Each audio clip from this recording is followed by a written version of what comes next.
गुरुर्ब्रह्मा गुरुर्विष्णु गुरुर्देवो महेश्वरः गुरु साक्षात् परब्रह्मा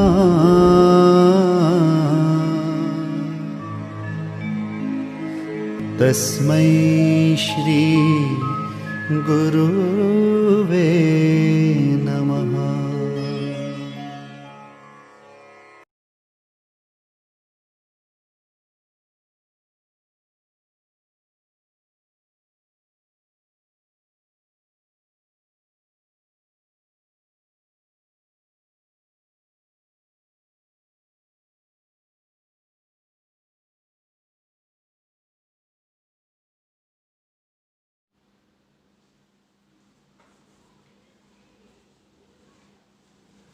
હરિઓમ વિદ્યાર્થી ભાઈ બહેનો, હવે આજે આપણે સંયુક્ત આમનોંધ ઉપરથી ખાતા વહીમાં ખતવણી કેવી રીતે કરવી એ સમજવાનું છે. ગઈકાલે મેં તમને અલગ અલગ આમનોંધ આપેલી. એ સાદી આમનોંધ હતી, એટલે કે એમાં કોઈ એક ખાતું ઉધાર થતું હતું અને એક ખાતું જમા થતું હતું અને એની આપણે ખતવણી શીખ્યા. હવે આજે આપણે એવી આમનોંધ જોશું કે જેની અંદર એક કરતાં વધારે ખાતા ઉધાર કે જમા થતા હોય અને હવે એની ખતવણી કેવી રીતે કરીએ તે સમજીએ. તો અહીંયા તમને એક વ્યવહાર આપેલો છે કે ₹1 લાખ રોકડ તથા ₹50,000 નું ફર્નિચર લાવી અને ધંધો શરૂ કર્યો. તો સૌથી પહેલા આપણે આમનોંધનો વિચાર કરીએ તો ધંધાની અંદર રોકડા અને ફર્નિચર આવે છે, જે માલિક દ્વારા લાવવામાં આવે છે. રોકડ અને ફર્નિચર માલ મિલકત છે, ધંધામાં આવે એટલે એમનું ખાતું ઉધાર થશે. એટલે આપણે અહીંયા રોકડ ખાતે ઉધાર અને ફર્નિચર ખાતે ઉધાર કર્યા, અનુક્રમે 1 લાખ અને 50,000 રૂપિયા. હવે આ બંનેનું રોકાણ ધંધામાં માલિક દ્વારા કરવામાં આવ્યું છે. તો માલિક જ્યારે ધંધાને કંઈ આપે એટલે આપણે એને મૂડી ખાતે લખીએ છીએ, એટલે તે મૂડી ખાતે જમા 1,50,000 રૂપિયા. હવે આ જે આમનોંધ છે એમની આપણે ખતવણી કરવી છે. તો આપણે જોઈ શકીએ છીએ કે કુલ અહીંયા 3 ખાતા ખુલેલા છે: રોકડ ખાતું, ફર્નિચર ખાતું અને મૂડી ખાતું. રોકડ ખાતાની સામેનું ખાતું, રોકડ ખાતું પોતે ઉધાર છે તો તેની સામેનું ખાતું કયું ગણાય? તો જે ખાતું જમા થયું હોય તે, એટલે રોકડ ખાતાની સામેનું ખાતું એ મૂડી ખાતું છે. એ પછી ફર્નિચર ખાતાની સામેનું ખાતું પણ મૂડી ખાતું છે, કેમ કે ફર્નિચર ખાતું ઉધાર, તેની સામે મૂડી ખાતું જમા. હવે મૂડી ખાતાની સામેના ખાતા બે છે. મૂડી ખાતું 1.5 લાખ રૂપિયાથી જમા છે તો તેની સામે ઉધાર પણ 1.5 લાખ થવા જોઈએ. તો અહીંયા ઉધાર 1.5 લાખ રૂપિયા એક સાથે નથી થયા, પરંતુ બે કટકે થયેલા છે. એટલે એવું કહેવાય કે મૂડી ખાતાની સામેના ખાતા અલગ અલગ બે ખાતા ઉધાર થયેલા છે. તો હવે જ્યારે આપણે આની ખતવણી કરીએ ત્યારે સૌથી પહેલા આપણે રોકડ ખાતામાં ઉધાર બાજુ 1 લાખ રૂપિયા લખવાના છે. તો આ તમારી સામે રોકડ ખાતું છે, એમાં ઉધાર બાજુ હું 1 લાખ રૂપિયા લખું છું. ઓકે, તો આ મેં 1 લાખ રૂપિયા લખી નાખ્યા. અને હવે મારે વિગતમાં સામેના ખાતાનું નામ લખવાનું છે. તો રોકડ ખાતાની સામેના ખાતાનું નામ એટલે મૂડી ખાતું, એટલે મારે અહીંયા લખવાનું છે મૂડી ખાતે. ઓકે, રોકડ ધંધામાં આવી કઈ બાબતની આવી? તો કે મૂડી તરીકે આવી, અને તારીખમાં આપણે ક્રમ આપીએ. એ જ રીતે હવે બીજું એક ખાતું છે ફર્નિચર ખાતું. એ પણ ઉધાર થયું છે ₹50,000 થી. તો અહીંયા આપણે ફર્નિચર ખાતું પણ બનાવ્યું. ફર્નિચર ખાતામાં ઉધાર બાજુ 50,000 લખવાના, ફર્નિચર ખાતામાં ઉધાર બાજુ 50,000 રૂપિયા લખ્યા. અને હવે વિગતમાં શું લખવાનું? તો આ ખાતું ઉધાર થયું છે તેની સામે જમા થતું હોય એવું સામેનું ખાતું ગણાય. તો અહીંયા પણ મૂડી ખાતું જ તે થયેલું છે, એટલે અહીંયા આપણે લખશું મૂડી ખાતે. અને અહીંયા તારીખમાં હું ક્રમ આપીશ 1. હવે મારે મૂડી ખાતે જમા કરવાના છે 1,50,000 રૂપિયા. પરંતુ અહીંયા થોડું તમારે ધ્યાન દેવું પડશે. અહીંયા એક સાથે 1,50,000 રૂપિયા નહીં લખી શકાય. કારણ શું? કે મૂડી ખાતું જ્યારે 1.5 લાખ થી જમા થાય છે ત્યારે કોઈ એક ખાતું 1.5 લાખ થી ઉધાર નથી થતું, બે ટુકડે 1.5 લાખ ઉધાર થાય છે. એટલે આપણે અહીંયા મૂડી ખાતામાં જમા 1.5 લાખ લખવાના ખરા, પણ બે ટુકડે લખવાના. એકમાં લખવાનું 1 લાખ રૂપિયા પહેલા 1 લાખ રૂપિયા લખો, નીચે 50,000 રૂપિયા લખો. તો મેં 1.5 લાખ રૂપિયા મૂડી ખાતામાં જમા કર્યા કહેવાય. 1 લાખ વત્તા 50,000 1.5 લાખ જમા થઈ ગયા. હવે મારે 1 લાખની સામે વિગતમાં લખવાનું છે રોકડ ખાતે. એટલે આ 1 લાખ રૂપિયા રોકડા આવ્યા એમ કહેવાય. એટલે અહીંયા મારે લખવાનું રોકડ ખાતે. અને આ 50,000 ની સામે મારે લખવાનું છે ફર્નિચર ખાતે. તો આ રીતે મેં મૂડી ખાતામાં જમા રકમ કરી 1.5 લાખ રૂપિયા, પરંતુ એક કટકે નહીં, બે કટકે. કારણ શું? કારણ કે જમા સામે ઉધાર બે ખાતા થયેલા છે, એટલે મારે અહીંયા બે અલગ અલગ ટુકડે રકમ લખવી જોઈશે. ઓકે, તો અહીંયા પણ મારે તારીખ આપવાની 1. તો આમ આપણે જે પહેલી આમ નોંધ સંયુક્ત છે એની નોંધ કરી. ખાસ કરીને તમે મૂડી ખાતામાં જો 1.5 લાખ રૂપિયા છે, પરંતુ એને આપણે ડાયરેક્ટ 1.5 લાખ નથી લખતા. જો 1.5 લાખ રૂપિયા ડાયરેક્ટ લખીએ તો પ્રશ્ન એ થાય કે કઈ બાબતના 1.5 લાખ. તો કઈ બાબતના 1.5 લાખ એનો તમને જવાબ જ નહીં મળે. કારણ શું છે કે એક સાથે નથી રોકડ 1.5 લાખ રૂપિયા કે નથી ફર્નિચર 1.5 લાખ રૂપિયાનું. તો આ 1.5 લાખ રૂપિયાના બે કટકા થાય છે. આમાં 1 લાખ રોકડના છે, એટલે 1 લાખની સામે લખવાનું રોકડા અને 50,000 ની સામે લખવાનું ફર્નિચરના. ઓકે, તો આ ઉદાહરણનો ખૂબ સારી રીતે અભ્યાસ કરજો. હવે આ સિવાય હજી હું એક બે વ્યવહાર તમને આ જ રીતે સંયુક્ત આમનોંધના સમજાવું છું, અને આપણે આ કન્ટિન્યુ દાખલા તરીકે પણ લઈ શકીએ, પરંતુ અહીંયા હું તમને અલગ અલગ વ્યવહારથી સમજાવીશ. રાઈટ? ચલો, આટલું તમારી નોટબુકમાં ઝડપથી લખી નાખો.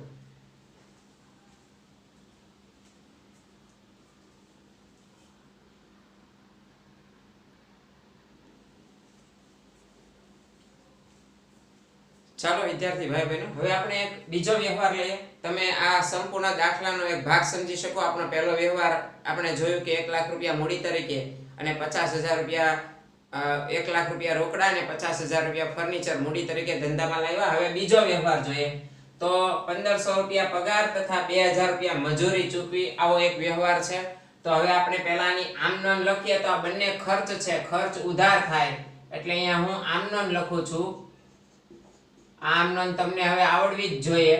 પગાર ખાતે ઉધાર, પગાર ખાતે ઉધાર 15,000 રૂપિયા, મજૂરી ખાતે ઉધાર 2,000 રૂપિયા, અને તે રોકડ ખાતે જમા 17,000 રૂપિયા. ઓકે, હવે આપણે આની ખતવણી કરીએ છીએ તો કયું કયું ખાતું અસર પામ્યું? તો હમણાં તમે 3 ખાતા બનાવ્યા હશે: મૂડી ખાતું, રોકડ ખાતું, ફર્નિચર ખાતું. હવે આમાં રોકડની તો વાત આવી ગઈ, તો રોકડ ખાતું તો તમે ડ્રો કરીને તૈયાર જ રાખેલું જ છે. પણ હવે બે નવા ખાતા તમારે, જે ફર્નિચર ખાતું જે છે ત્રીજું ખાતું, એની નીચે લખો. તમે બે ખાતા બીજા બનાવી નાખો, એક પગાર ખાતું અને એક મજૂરી ખાતું. ઓકે, તો અહીંયા મેં બે બનાવીને રાખેલા છે, મજૂરી ખાતું અને પગાર ખાતું. અને હવે આપણે એમાં એન્ટ્રી આપીએ તો તમે જુઓ કે પગાર ખાતામાં ઉધાર બાજુ 15,000 લખવાના છે, એટલે આ મારું પગાર ખાતું. એમાં મારે અહીંયા લખવાના છે 15,000 રૂપિયા, અને અહીં હું લખીશ રોકડ ખાતે. શા માટે મેં અહીંયા રોકડ ખાતે લખ્યા? તો કે જે ખાતું ઉધાર થયું છે, પગાર ખાતું ઉધાર થયું છે, તેની સામેનું ખાતું એ કયું છે? એટલે કે જમા થયેલું ખાતું છે કયું? રોકડ ખાતું. એટલે મારે અહીંયા લખવાના રોકડ ખાતે 15,000 રૂપિયા. એ પછી મજૂરી ખાતે ઉધાર 2,000 રૂપિયા, એટલે આ મજૂરી ખાતું, આ જૂના 50,000 લખાયેલા છે હું કાઢી નાખું છું વિદ્યાર્થી ભાઈઓ બહેનો. ઓકે, તમારે મજૂરી ખાતું પ્લેન હશે તમારું, એમાં કઈ લખેલું નહીં હોય. હવે મજૂરી ખાતે ઉધાર બાજુ મારે 2,000 રૂપિયા લખવાના, બરાબર. અને અહીંયા મારે લખવાનું રોકડ ખાતે, કેમ કે આમાં પણ જમા થતું ખાતું રોકડ ખાતું છે. તો આમ તમે જોઈ શકો છો કે 15,000 રૂપિયા પગાર ખાતે ઉધાર અને મજૂરી ખાતે પણ 2,000 રૂપિયા ઉધાર, અને બંને ચૂકવણી રોકડેથી થઈ છે, એટલે બંનેમાં વિગતમાં રોકડ ખાતે એવું આવ્યું. હવે આપણે એન્ટ્રી કરવાની છે રોકડ ખાતે 17,000 રૂપિયાની.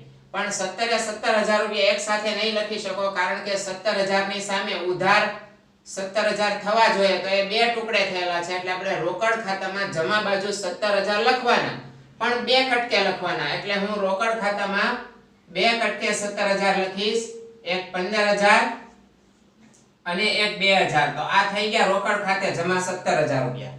હવે મારે વિગત લખવાની છે, તો 15,000 કઈ બાબતના છે? તો એના માટે મારે લખવાનું પગાર ખાતે. અને 2000 કઈ બાબતના છે તો ત્યાં મારે લખવાનું મજૂરી ખાતે. ઓકે, તો આ રીતે મારે હવે અહીંયા તારીખ આપી દઉં છું બધામાં, જ્યાં જ્યાં મેં આ એન્ટ્રી કરી ત્યાં. રાઈટ, અહીંયા 2 તારીખ, અહીંયા પણ 2 તારીખ. તો તમે જોઈ શકો છો આપણે બીજા વ્યવહારની પણ ખતવણી કરી નાખી.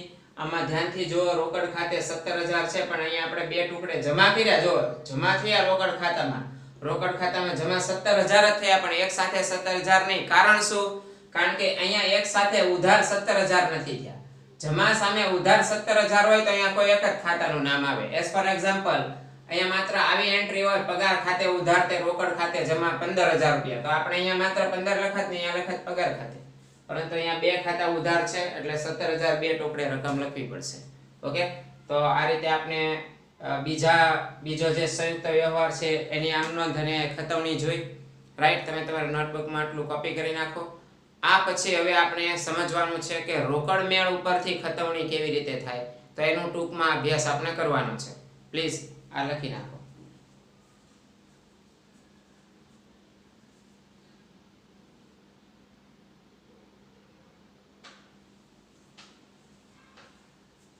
ચાલો વિદ્યાર્થી ભાઈઓ બહેનો, સંયુક્ત આમ નોંધના હવે થોડું કંઈક અઘરું હોય, અઘરું કહેવાય એવો એક વ્યવહાર લઈએ.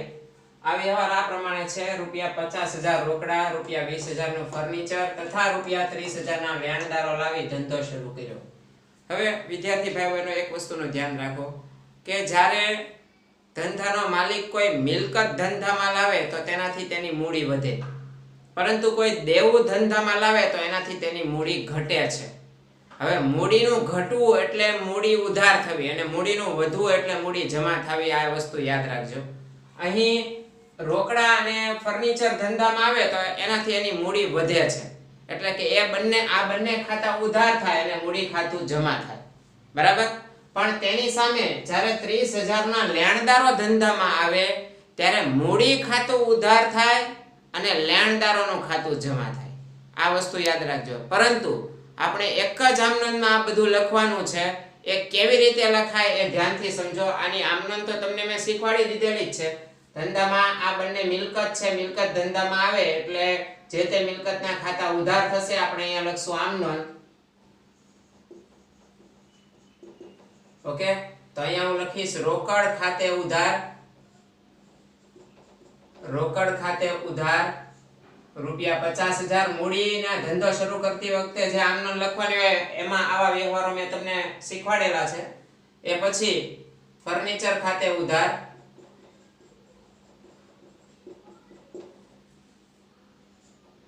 ₹30,000. આમ જો તો હવે આ બંને મૂડી કહેવાય માલિકની, એટલે કે 80,000 રૂપિયાની મૂડી કહેવાય. પણ આટલી મૂડી ધંધામાં લાવે છે તો તેની સામે એક દેવું પણ ધંધામાં લાવે છે, તો આનાથી એની મૂડી ઘટી જવી જોઈએ, ઓછી થઈ જવી જોઈએ. એટલે હવે આપણે અહીંયા લખશું લેણદારો ખાતે. તે લેણદારો ખાતે જમા. હવે આ જે લેણદારો ખાતે જમા થયા એનો મતલબ શું કે તમે મૂડી ઉધારી કહેવાય. ઓકે, એટલે અહીંયા હું લખું છું 30,000 રૂપિયા.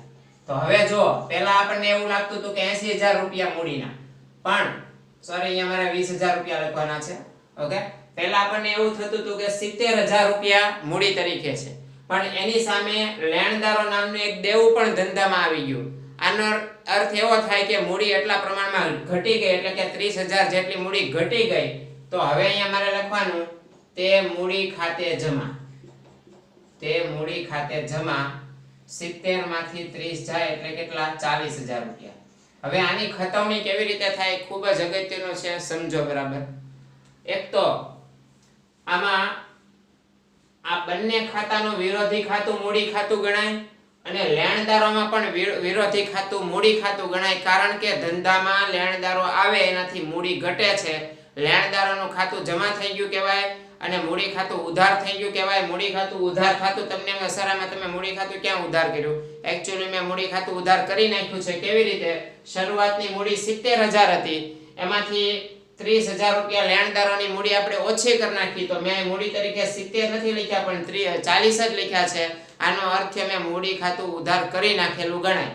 હવે મારે શું કરવાનું? પહેલા તો બંને ખાતા જે ઉધાર છે એમાં હું ખતવણી કરું તો સૌથી પહેલા રોકડ ખાતામાં ઉધાર બાજુ મારે અહીંયા લખવાના 50,000 રૂપિયા અને વિરોધી ખાતું મૂડી ખાતું એટલે અહીં મારે લખવાનું મૂડી ખાતે. ઓકે, એ પછી મારે ફર્નિચર ખાતામાં એક સેકન્ડ ભૂલ થઈ ગઈ મારી. રોકડ ખાતામાં ઉધાર બાજુ સૌથી પહેલા આપણે રોકડ ખાતામાં ઉધાર બાજુ 50,000 લખશું એટલે આપણે આ રોકડ ખાતામાં ઉધાર બાજુ 50,000 લખ્યા અને મારે અહીંયા લખવાનું મૂડી ખાતે. ઓકે, ચાલો. એ પછી ફર્નિચર ખાતામાં ઉધાર બાજુ 20,000 રૂપિયા લખવાના એટલે મેં ફર્નિચર ખાતામાં ઉધાર બાજુ 20,000 રૂપિયા લખ્યા. અહીંયા મારે લખવાનું મૂડી ખાતે. અને લેણદારોમાં જમા બાજુ મારે 30,000 રૂપિયા લખવાના એટલે લેણદારોનું ખાતું એમાં જમા બાજુ મારે 30,000 રૂપિયા લખવાના અને અહીંયા લખવાનું મારે મૂડી ખાતે. હવે મારે મૂડી ખાતું તૈયાર કરવાનું. તો આમાંથી કઈ બાબત મૂડીમાં વધારો કરે છે અને કઈ બાબત મૂડીમાં ઘટાડો કરે છે? જે બાબત મૂડીમાં વધારો કરતી હોય એ મૂડી ખાતામાં જમા બાજુ લખાય અને જે બાબત મૂડીમાં ઘટાડો કરતી હોય જેમ કે લેણદાર એ મૂડી ખાતામાં મારે ઉધાર બાજુ લખાય. તો અહીંયા મૂડીમાં વધારો કરતી જે બાબત જે છે એ કઈ છે? રોકડ અને ફર્નિચર. એટલે મૂડી ખાતામાં મારે આટલા 50,000 રૂપિયા આનાથી મૂડી 50,000 ની વધી પછી 20,000 થી મૂડી વધી અને અહીંયા મારે લખવાનું અનુક્રમે રોકડ ખાતે અને ફર્નિચર ખાતે. ઓકે, અહીંયા મારે તારીખ તરીકે હું ક્રમ આપી દઉં છું બધામાં. હવે આ જે લેણદારો છે એ 30,000 જમા છે તો જો અહીંયા લેણદારોમાં 30,000 જમા છે તો એની સામે વિરોધી ખાતું કયું છે? મૂડી ખાતું. આનો અર્થ એવો થયો કે મારે મૂડી ખાતામાં ઉધાર બાજુ 30,000 લખવા જોઈએ. બીજી રીતે આમ વિચારાય કે લેણદારોથી મૂડી ઘટે અને મૂડી જો ઘટે ને તો મૂડી ખાતામાં એની નોંધ ઉધાર થાય. મૂડીમાં વધારો કરતી બાબત જમા થાય અને મૂડીમાં ઘટાડો કરતી બાબત ઉધાર થાય. એટલે મારે હવે અહીંયા 30,000 લખવાના. ઓકે, અને અહીંયા હવે મારે લખવાનું છે લેણદારો ખાતે. હવે તમને એવું થશે કે સર અહીંયા મૂડી ખાતે 40,000 છે એ તમે ક્યાં લખ્યા? તો હવે જો એ મેં ક્યાં લખ્યા એ હું તમને દર્શાવું છું. અહીંયા મૂડી ખાતે જમા કેટલા છે? 40,000 રૂપિયા, બરાબર ને? હવે તમે અહીંયા જમા બાજુનો સરવાળો કરો તો જમા બાજુનો સરવાળો કેટલો થયો? 70. જમા બાજુનો સરવાળો 70 થયો. એ 70 માંથી ઉધાર બાજુનો સરવાળો બાદ કરી નાખો તો 70 માંથી 40 ઉધારના બાદ કર્યા તો ઓવરઓલ કઈ બાજુનો સરવાળો વધારે કહેવાય? તો કે જમા બાજુનો. અને કેટલો? તો કે ભાઈ 40,000. કારણ કે 70 માંથી 30 ગયા એટલે 40 જમા બાજુનો વધારો રહ્યો.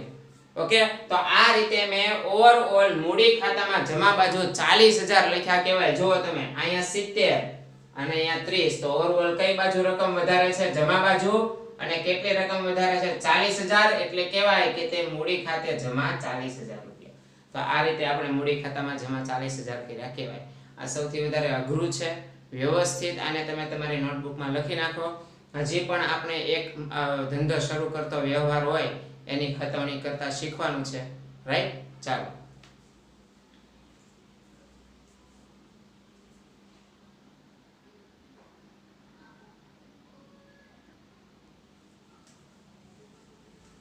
ચાલો વિદ્યાર્થી ભાઈઓ બહેનો, આજે આપણે સૌથી પહેલું જે દાખલો ગણ્યો એમાં બે અલગ અલગ વ્યવહારો શીખ્યા.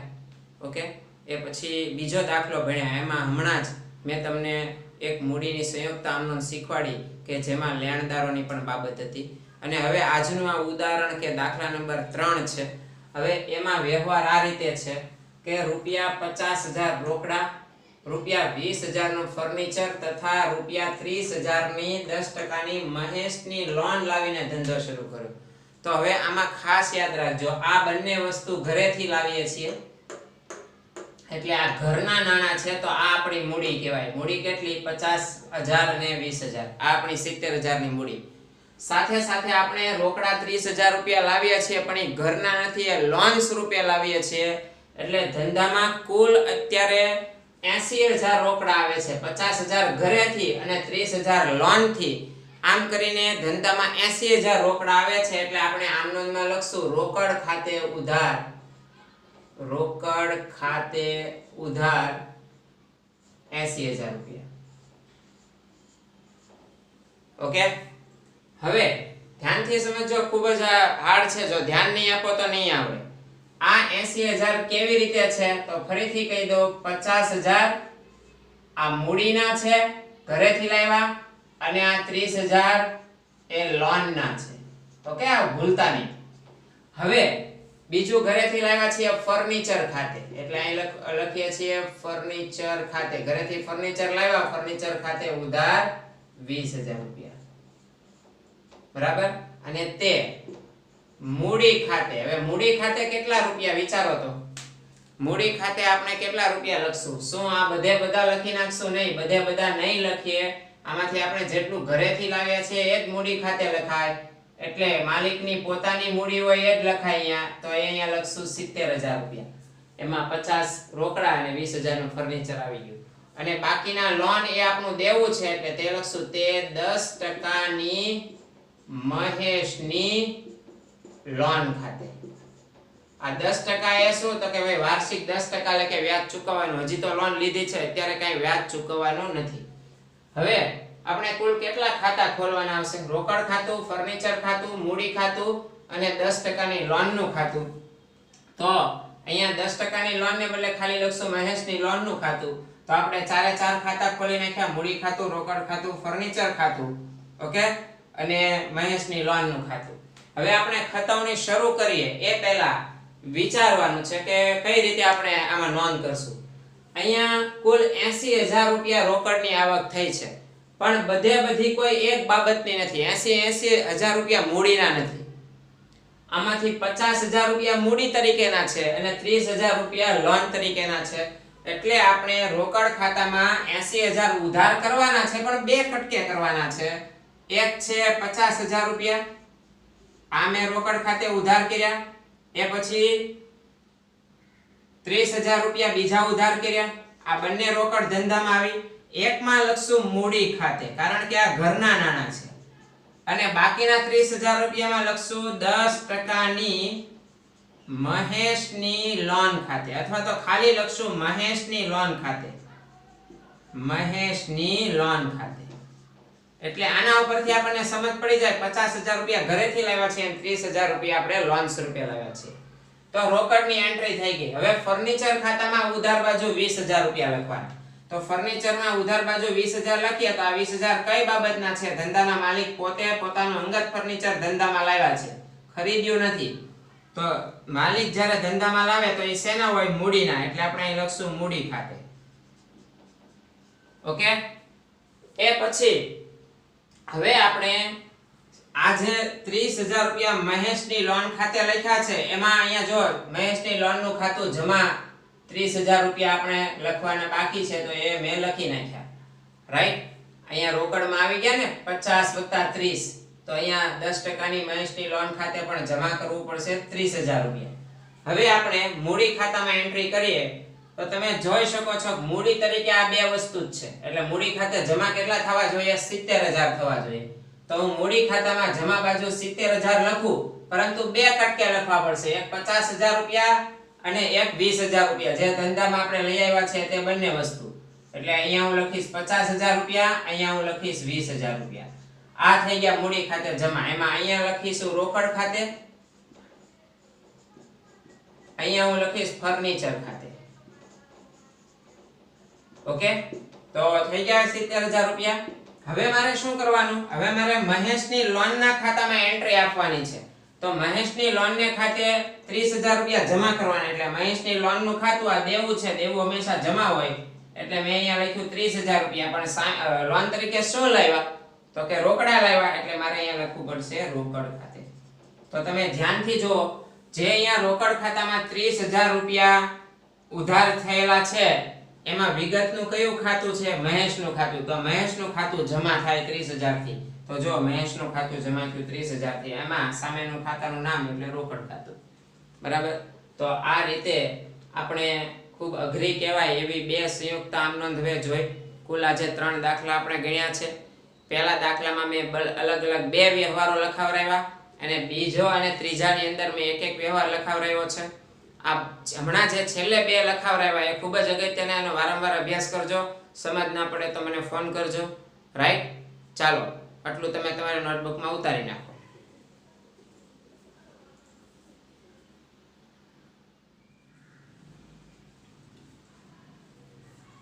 ચાલો વિદ્યાર્થી ભાઈ બહેનો, આપણે આમ નોંધ ઉપરથી તો ખતવણી જોઈ લીધી. આમ નોંધનું જે એક સ્વરૂપ એ રોકડ મેળ, અલગ અલગ પેટા નોંધ જે છે એ આમ નોંધનું જે એક સ્વરૂપ છે. આપણે અમુક વ્યવહારો વારંવાર જે આવતા હોય એની આમ નોંધ ન કરવી પડે એટલા માટે આપણે પેટા નોંધ કરતા, અને એ પેટા નોંધમાં આપણે ખરીદ નોંધ, વેચાણ નોંધ, ખરીદ પરત નોંધ, વેચાણ પરત નોંધ તથા રોકડ મેળનો અભ્યાસ આપણે કરી ચૂકેલા છીએ. તો હવે આપણે જે ખતવણીની પ્રક્રિયા છે એ ખતવણીની પ્રક્રિયા આમ નોંધ ઉપરથી કેવી રીતે થાય તે શીખી ચૂક્યા છીએ.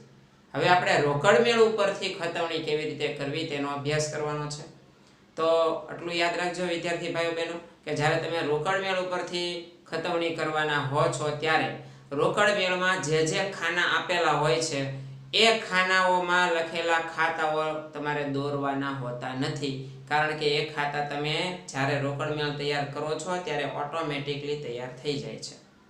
અહીં તમને એક રોકડ મેળ આપેલો છે, ઉપર શીર્ષક છે, નીચે આપેલા રોકડ મેળ પરથી ખતવણી કરો, અને આપણા અભ્યાસનો ટોપિક છે રોકડ મેળ પરથી ખતવણી. તો અહીંયા તમને એક રોકડ મેળ આપેલો છે, 3 ખાનાવાળો રોકડ મેળ. તો એમાં 3 ખાના છે, આપેલ વટાવ, રોકડ, બેંક, મળેલ વટાવ, રોકડ અને બેંક. તો જ્યારે તમને રોકડ મેળ આપે ત્યારે તમારે કયા ખાતા નથી બનાવવાના? તો તમારે આપેલ વટાવનું ખાતું નથી બનાવવાનું, રોકડનું ખાતું નથી બનાવવાનું, અને બેંકનું ખાતું પણ નથી બનાવવાનું, કારણ કે એ ઓલરેડી અહીંયા બની ગયેલું છે. જો માની લો કે આ રોકડ ખાતું છે, તો આ રોકડ ખાતાની ઉધાર બાજુ અને આ રોકડ ખાતાની જમા બાજુ. એ જ રીતે આ બેંક ખાતાની ઉધાર બાજુ અને આ બેંક ખાતાની જમા બાજુ. એ જ રીતે આપેલો વટાવ હંમેશા ઉધાર થાય એટલે આ ઉધાર બાજુ લખેલું છે, અને મળેલ વટાવ હંમેશા જમા થાય તો આ જમા બાજુ લખેલું છે. તો આ સાથે આ હેડિંગના ખાતા તૈયાર કરવાના નથી. બીજું કયા ખાતા નહીં તૈયાર કરવાના ધ્યાનથી સાંભળજો. બાકી આગળ લાવ્યા અને બાકી આગળ લઈ ગયા એ કોઈ ખાતાના નામ નથી, એટલે એને પણ તમારે ખતવણીની પ્રક્રિયામાં સામેલ કરવાના નથી. એ સિવાય કઈ બાબતનું ધ્યાન રાખવાનું કે જે વ્યવહાર સામે જમા ખર્ચી લખેલું હોય, જો અહીંયા જમા ખર્ચી લખેલું છે, ઓકે, તો જે વ્યવહાર સામે જમા ખર્ચી લખેલું હોય એવા વ્યવહારની ખતવણી પણ નથી કરવાની. કારણ એ છે કે જમા ખર્ચી વ્યવહારનો અર્થ શું કે બેંક સાથે થયેલા રોકડના વ્યવહારો. જો બેંકમાંથી તમે રોકડ લઈ આવ્યા હશો કે તમે બેંકમાં રોકડ ભરી હશે તો ઓલરેડી સામેના ખાતામાં એની એન્ટ્રી થઈ ચૂકેલી હશે. એઝ પર એક્ઝામ્પલ, આ આપણા દાખલામાં આપણે બેંકમાં 10,000 રૂપિયા રોકડા ભરેલા છે. તો જો બેંકમાં આય થઈ છે તો એની સામે 10,000 રૂપિયા રોકડમાં વ્યય બાજુ એટલે જાવક બાજુ લખાઈ ગયા છે. તો આટલાની ક્યાંય પણ ખાતું તમારે દોરવાનું હોતું નથી. તો હવે સવાલ એ આવે કે સર કયા કયા ખાતા બનાવવાના? તો એના માટે તમારે વિગત સામે ધ્યાનથી જોવાનું. વિગતની અંદર જો જ્યાં રોકડ અને બેંક લખેલું હશે ને ત્યાં જમા ખર્ચી હશે જ, એટલે રોકડ બેંકના ખાતા નથી દોરવાના. એ સિવાય તમારે વિગતમાં કયું ખાતું દોરવાનું આવશે આમ ખબર પડશે. એક વેચાણ ખાતું, પછી અહીંયા ફરી વખત તમને વેચાણ ખાતું મળી ગયેલું એટલે આ તો વેચાણ ખાતું, એટલે એક વેચાણ ખાતું તૈયાર કરવાનું, મળેલ ભાડાનું ખાતું તૈયાર કરવાનું, ખરીદ ખાતું, પગાર ખાતું અને સ્ટેશનરી ખર્ચ ખાતું. ઓકે, જ્યાં ક્યાં અહીંયા રોકડ અને બેંક લખેલા હોય તો એના ખાતા તમારે તૈયાર કરવાના નથી. તો આપણે આ જે રોકડ મેળ આપેલો છે એમાંથી કયા ખાતા તૈયાર કરશું એ ગણી લઈએ. તો એક તો વેચાણ ખાતું, એ પછી મળેલ ભાડાનું ખાતું, એ પછી ખરીદ ખાતું, આ ત્રીજું ખાતું, પછી પગાર ખાતું એટલે કે ચોથું, અને સ્ટેશનરી ખર્ચનું ખાતું, એટલે 5 ખાતા તૈયાર કરવાના છે. એમાં અત્યારે મેં તમને અહીંયા 3 ખાતા દોરીને દેખાડેલા છે. બાકીના 2 ખાતા હું આ 3 ખાતા પૂરા કર્યા પછી દોરવાનો છું. તો ત્યારે તમે તમારી નોટમાં એ બાકીના 2 ખાતા લખી નાખજો. સૌથી પહેલા આ 3 ખાતામાં કેવી રીતે ખતવણી કરવી એ તમારે ધ્યાનથી જોવાનું છે. ઓકે, હવે સૌથી પહેલા જે તારીખ આવતી હોય ત્યાંથી શરૂ કરાય. તો સૌથી પહેલા 3 તારીખનો વ્યવહાર છે.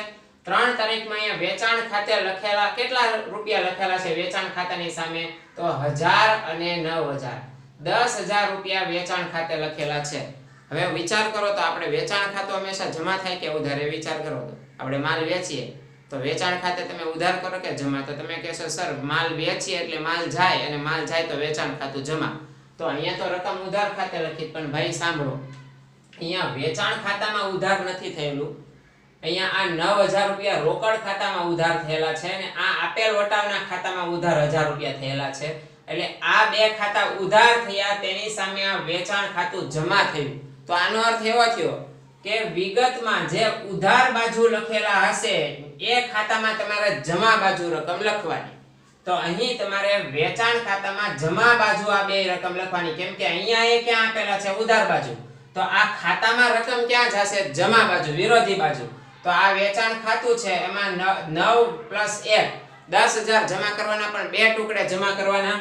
1000 રૂપિયા અને બીજા 9000 રૂપિયા. હવે 1000 રૂપિયાની સામે તમે શું લખશો? તો 1000 રૂપિયા શેના છે? આપેલ વટાવના છે. એટલે તમારે અહીંયા લખવાનું આપેલ વટાવ ખાતે. આપેલ વટાવ ખાતે. અને આ 9000 રૂપિયા કઈ બાબતના છે? તો કે ભાઈ રોકડા ધંધામાં આવ્યા એના. એટલે રોકડમાં આ બાજુ લખેલું છે રોકડના ખાનામાં 9000 રૂપિયા. તો અહીંયા આપણે લખશું રોકડ ખાતે. તો આમ આપણે વેચાણ ખાતે જમા કર્યું 10000 રૂપિયા. વિચારો આની આમ નોંધ શું થઈ હશે? કદાચ આપણે આમ નોંધ કરીએ તો શું થાય? રોકડ ખાતે ઉધાર 9000 રૂપિયા, કેમ કે 9000 રૂપિયા આવ્યા. પછી આપેલ વટાવ ખાતે 1000 રૂપિયા, કેમ કે આપણે સામેવાળાને 1000 રૂપિયાનો વટાવ આપ્યો, તે વેચાણ ખાતે જમા 10000 રૂપિયા. તો જો આ વેચાણ ખાતામાં જમા બાજુ 10000 રૂપિયા થઈ ગયા.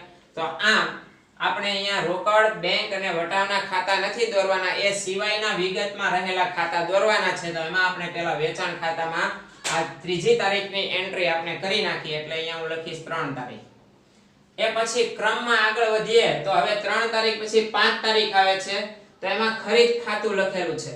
તો જો ધ્યાનથી જો, હવે રોકડ મેળમાં કઈ બાજુ રકમ લખાણી છે? જમા બાજુ. તો આ જે ખરીદ ખાતું છે એમાં રકમ ક્યાં લખાય? તો કે સામેની બાજુ લખાય. એટલે કે ખરીદ ખાતું ઉધાર હોય. તો આ ખરીદ ખાતામાં ઉધાર બાજુ આપણે 9.5 એટલે 19 ને 20000 રૂપિયા ઉધાર થવા જોઈએ, પણ એક સાથે નહીં કરવાના, 3 કટકે લખવાના છે. એટલે હું 3 રકમ લખીશ અહીંયા. ઓકે, ખરીદ ખાતામાં પહેલી રકમ લખીશું 1000 રૂપિયા, બીજી રકમ હું લખીશ 9500 રૂપિયા અને ત્રીજી રકમ હું લખીશ 9500 રૂપિયા. આ 3 અહીંયા જમા બાજુ, રોકડ મેળમાં જમા બાજુ છે.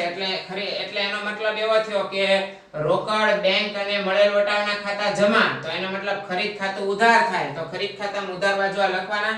હવે 1000 રૂપિયા કઈ બાબતના છે? મળેલ વટાવના. એટલે અહીંયા હું લખીશ મળેલ વટાવ ખાતે. મળેલ વટાવ ખાતે, રાઈટ. પછી આ 9500 શેના મારે લખવાના? રોકડના. એટલે મારે અહીંયા લખવાનું રોકડ ખાતે. અને એ જ રીતે આ 9500 મેં ચેક આપ્યો હશે, એટલે મારે અહીંયા લખવાનું બેંક ખાતે. આમ ખરીદ ખાતે ઉધાર 20000 રૂપિયા થઈ ગયા. અહીંયા બધામાં તારીખ આપણે આપવાની છે 2018 ની માર્ચ 5. ઓકે, એવી જ રીતે અહીંયા 2018 માર્ચ 3, રાઈટ. એ પછી 5મી તારીખ પછી છે 9મી તારીખ. એમાં ફરી વખત આપણે વેચાણ કર્યું છે. કુલ વેચાણની રકમ છે 500 + 4500, એટલે 5000 નું વેચાણ કર્યું. એમાં 500 રૂપિયા વટાવ આપ્યો, એટલે આપણને 4500 રૂપિયાનો ચેક મળ્યો હશે, એટલે બેંક ખાતું ઉધાર થયું. આપણે 500 રૂપિયાનો વટાવ સામેવાળાને આપ્યો હશે, એટલે વટાવ ખાતું ઉધાર થયું. તે વેચાણ ખાતે જમા 5000 રૂપિયા. તો અહીંયા જુઓ, આ રોકડ મેળમાં ઉધાર બાજુ આ નોંધાયેલા છે. તો વેચાણ ખાતામાં આ જ રકમ જમા બાજુ લખાય. એટલે આ મારું વેચાણ ખાતું, એમાં હું જમા બાજુ અનુક્રમે 2 રકમ લખીશ, 500 અને 4500. ઓકે, એમાં આ 500 માં મારે લખવાનું ફરી વખત આપેલ વટાવ ખાતે. આપેલ વટાવ ખાતે.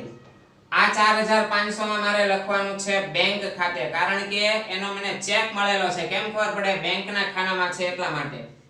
એટલે બેંક ખાતે. અને અહીંયા મારે તારીખ લખવાની છે હવે 9મી તારીખ. એટલે આ બંનેમાં મારે 9મી તારીખ લખવાની. ઓકે, એ પછી 9મી તારીખ પછી ક્રમમાં આવે છે 14મી તારીખ. ત્યાં આપણે પગાર ચૂક્યો છે અને ચેક થી ચૂક્યો છે. કેમ ખબર પડે ચેક થી? તો કે ભાઈ બેંકમાં જાવક બાજુ એન્ટ્રી કરેલી છે. એટલે આ વ્યવહારની જો આમ નોંધ આપવાની હોય તો પગાર ખાતે ઉધાર થાય અને બેંક ખાતે જમા થાય. પણ આમ નોંધ આપણે આમ નોંધને બદલે રોકડ મેળમાં એન્ટ્રી કરેલી છે, કેમ કે આપણે આમ નોંધને બદલે રોકડ મેળ રાખીએ છીએ. તો જ્યારે જ્યારે આપણે ચેકથી કે રોકડેથી આવક કે જાવક થાય ત્યારે રોકડ મેળમાં નોંધ કરીએ તો અહીં આપણે ચેક આપ્યો છે 10,000 રૂપિયાનો, તો કઈ બાબતનો આપ્યો? પગાર ખાતે. તો હવે મારે પગાર ખાતે એન્ટ્રી કરવી પડશે. તો અહીંયા આ રકમ ક્યાં લખેલી છે? બેંક ખાતામાં જમા બાજુ. તો પગાર ખાતામાં ઉધાર બાજુ નોંધ થાય. એટલે આ મારું પગાર ખાતું, એમાં મારે અહીંયા 10,000 રૂપિયા લખવાના અને અહીંયા સામેના ખાતાનું નામ એટલે બેંક ખાતું. એટલે મારે અહીંયા લખવાનું બેંક ખાતે. ઓકે, અને અહીંયા તારીખ મારે કઈ આપવાની? 14મી તારીખ. તો આ સાથે મેં તમને 5 ખાતા પૈકી 3 ખાતા તમને બનાવી દીધા છે. બાકીના 2 ખાતા હમણાં હું તમને બનાવી આપું છું. પહેલા તમે આટલા 3 ખાતા અને આ રોકડ મેળ અને હેડિંગ એ બધું તમારી નોટબુકમાં કોપી કરી નાખો. પછી આપણે આપણો અભ્યાસ આગળ વધારીએ.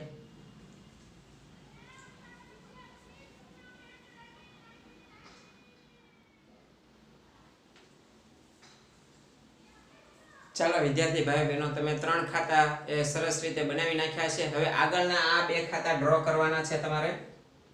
મળેલ ભાડાનું ખાતું અને સ્ટેશનરી ખર્ચ ખાતું. શા માટે?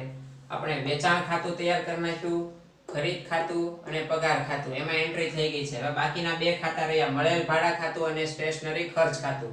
આ જે અહીંયા લખેલું છે જમા ખર્ચે વ્યવહાર રોકડ અને બેંક, તો રોકડ બેંક ખાતું આપણે તૈયાર કરવાનું હોતું નથી અને આપેલ વટાવ અને મળેલ વટાવનું ખાતું પણ તૈયાર કરવાનું નથી હોતું. તો હવે આગળ વધીએ. તો અહીંયા આપણે મળેલ ખાતાની વાત કરીએ તો આપણે છેલ્લે પગારની એન્ટ્રી કરી 10,000 રૂપિયા, એ 14મી તારીખ. ક્રમમાં આગળ વધીએ તો 14 પછી 18 તારીખ આવે છે. એમાં મળેલ ભાડાને ખાતામાં 6,000 રૂપિયા રોકડા મળેલા છે. તો રોકડ ખાતામાં, આ રોકડ ખાતું જ કહેવાય, રોકડ ખાતામાં ઉધાર બાજુ એન્ટ્રી થઈ. તો મળેલ ભાડામાં ક્યાં એન્ટ્રી થવી જોઈએ? જમા બાજુ હમણાં હોય તે મળેલ ભાડું એ ઉપજ કહેવાય, ઉપજ હંમેશા જમા હોય. એટલે મળેલ ભાડામાં જમા બાજુ મારે 6,000 રૂપિયા લખવાના.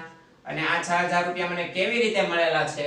તો રોકડેથી મળેલા છે. એટલે મારે અહીંયા લખવાનું છે રોકડ ખાતે, રાઈટ. અને અહીંયા મારે તારીખ આપવાની છે માર્ચ 18. તો આ સાથે આપણે એન્ટ્રી કરી નાખી કયા ખાતામાં? મળેલ ભાડાના ખાતામાં પણ એન્ટ્રી કરી નાખી. એ પછી 18 પછીની જે તારીખ આવે છે એ ક્રમ અનુસાર 27મી તારીખ આવે છે. અહીંયા એક ભૂલ છે, અહીંયા 28 હોવું જોઈએ, બરાબર. આ જે જમા ખર્ચી વ્યવહાર છે ને એમાં બેમાં તારીખ સરખી જ હોવી જોઈએ, બરાબર. તો હવે 27મી તારીખનો વ્યવહાર છે. એમાં આપણે સ્ટેશનરી ખરીદી કરેલી છે 500 રૂપિયાની અને રોકડેથી આ પૈસા ચૂકવ્યા છે. તો આમ નોંધ કઈ રીતે થવી જોઈએ? જો આમ નોંધ કરતા હોય તો સ્ટેશનરી ખર્ચ ખાતે ઉધાર 500 રૂપિયા, તે રોકડ ખાતે જમા. પણ આપણે આમ નોંધને બદલે રોકડ મેળમાં આપણે રોકડ મેળ રાખીએ છીએ, તો રોકડ મેળમાં એન્ટ્રી કરી નાખી હતી. રોકડ ગઈ હતી 500 રૂપિયા, એટલે જાવક બાજુ વ્યય બાજુ 500 લખ્યા. કઈ બાબતના ગયા? તો કે ભાઈ સ્ટેશનરી ખર્ચના. તો હવે આપણે શું કરશું? 500 રૂપિયા સ્ટેશનરી ખર્ચમાં અહીંયા જમા બાજુ લખેલા છે. તો સ્ટેશનરી ખર્ચ હંમેશા ઉધાર હોય, એટલે સ્ટેશનરી ખર્ચ ખાતામાં રકમના ખાનામાં હું લખીશ 500 રૂપિયા. અને અહીંયા મારે લખવાનું છે કઈ રીતે આ 500 ખર્ચો ચૂક્યો મેં? રોકડેથી. એટલે અહીં હું લખીશ રોકડ ખાતે. ઓકે. અને અહીંયા મારે તારીખ કઈ આપવાની છે? આ કઈ તારીખનો વ્યવહાર છે? 27 તારીખનો. તો માર્ચ 27. ઓકે. તો આ સાથે આપણે 5 ખાતા જે આપેલા રોકડમાં મેળ ઉપરથી તૈયાર કરવાના હોય તે કરી નાખ્યા. ધ્યાનથી સમજજો કે જે બાજુ આપણે વેચાણ ખાતું, અહીંયા કઈ બાજુ ઉધાર આપેલું છે? તો એન્ટ્રી એ ખાતામાં જમા બાજુ થઈ હોય. અને જો જમા બાજુ કઈ આંકડા લખાયેલા હશે તો આ જે ખાતું લખેલું હોય ત્યાં એન્ટ્રી હંમેશા ઉધાર બાજુ થઈ હોય. એટલે વિરોધી બાજુ હંમેશા એન્ટ્રી થાય છે. આ બાબત ધ્યાનથી સમજજો. ઓકે. તો ચાલો હવે આ 2 ખાતા જે આપેલા છે એ તમે તમારી નોટબુકમાં નોંધી નાખો. અને આ પછી હવે હું તમને થોડું હોમવર્ક આપું છું, એ તમારે કરવાનું રહેશે, રાઈટ. પહેલા તમે આટલું લખી નાખો. ચાલો વિદ્યાર્થી ભાઈ બહેનો, તમે આ તમારી નોટબુકમાં સરસ રીતે લખી નાખેલું હશે. હવે તમે હોમવર્કમાં ધ્યાનથી સાંભળજો. એકદમ ફરજિયાતપણે આ હોમવર્ક કરજો. તમે હોમવર્ક કરશો ત્યારે તમને આવડશે, એટલે આ તમારા માટે જ છે. તો આપણું આ જે ચેપ્ટર છે ખાતા વહી અને ખતવણી, એમાં તમારે ઉદાહરણ નંબર અહીંયા હું લખું છું, ધ્યાનથી જુઓ. બુકની અંદર ઉદાહરણ આપેલા છે. ઓકે. તો ઉદાહરણ નંબર 1, 2 અને 8 આ બંને જે છે એ આમનોંધ ઉપરથી ખતવણી કરવાની છે. અને 8મું ઉદાહરણ છે તે રોકડ મેળ ઉપરથી ખતવણી કરવાની છે. ઓકે, તો ત્રણ ઉદાહરણ સરસ રીતે અને આજે જે કાંઈ વર્ક કરાયું તે પણ તમારી નોટબુકમાં તૈયાર હોવું જોઈએ. ઓકે, હમણાં સ્કૂલ ખુલશે, નોટબુક ચેક કરવાની આવશે, એ વખતે આ બધું નહીં હોય તો એ વખતે તમારે ખૂબ જ મહેનત કરવી પડશે અને વિડીયો લેક્ચર જોઈ લખવું પડશે. એના કરતાં અત્યારથી તમે જે કાંઈ પાછળ રહી ગયા હો તો નોટબુક કમ્પ્લીટ કરી નાખજો. રાઈટ? ચાલો, હરિ ઓમ.